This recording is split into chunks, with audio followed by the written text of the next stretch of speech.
There was once a tailor who was a quarrelsome fellow, and his wife, who was good, industrious, and pious, never could please him. Whatever she did, he was not satisfied, but grumbled and scolded and knocked her about and beat her. As the authorities at last heard of it, they had him summoned and put in prison in order to make him better. He was kept for a while on bread and water, and then set free again.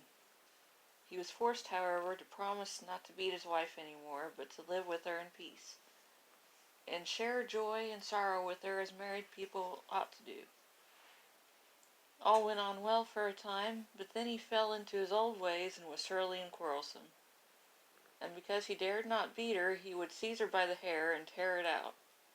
The woman escaped from him and sprang out into the yard, but he ran after her with his yard measure and scissors, and chased her about, and threw the yard measure and scissors at her, and whatever else came in his way.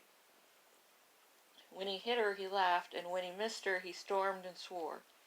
This went on so long that the neighbors came to the wife's assistance. The tailor was again summoned before the magistrates, and reminded of his promise. "Dear gentlemen," he said, "I have kept my word. I have not beaten her, but I have shared joy and sorrow with her." "How can that be," said the judge, "when she continually brings such heavy complaints about you?" "I have not beaten her, but just because she looked so strange, I wanted to comb her hair with my hand. See, however, she got away from me and left me quite spitefully. Then I hurried after her, and in order to bring her back to her duty, I threw at her, as a well-meant admonition, whatever came readily to hand. I have shared joy and sorrow with her also, for whenever I hit her I was full of joy and she of sorrow, and if I missed her, then she was joyful and I sorry." The judges were not satisfied with this answer, but gave him the reward he deserved.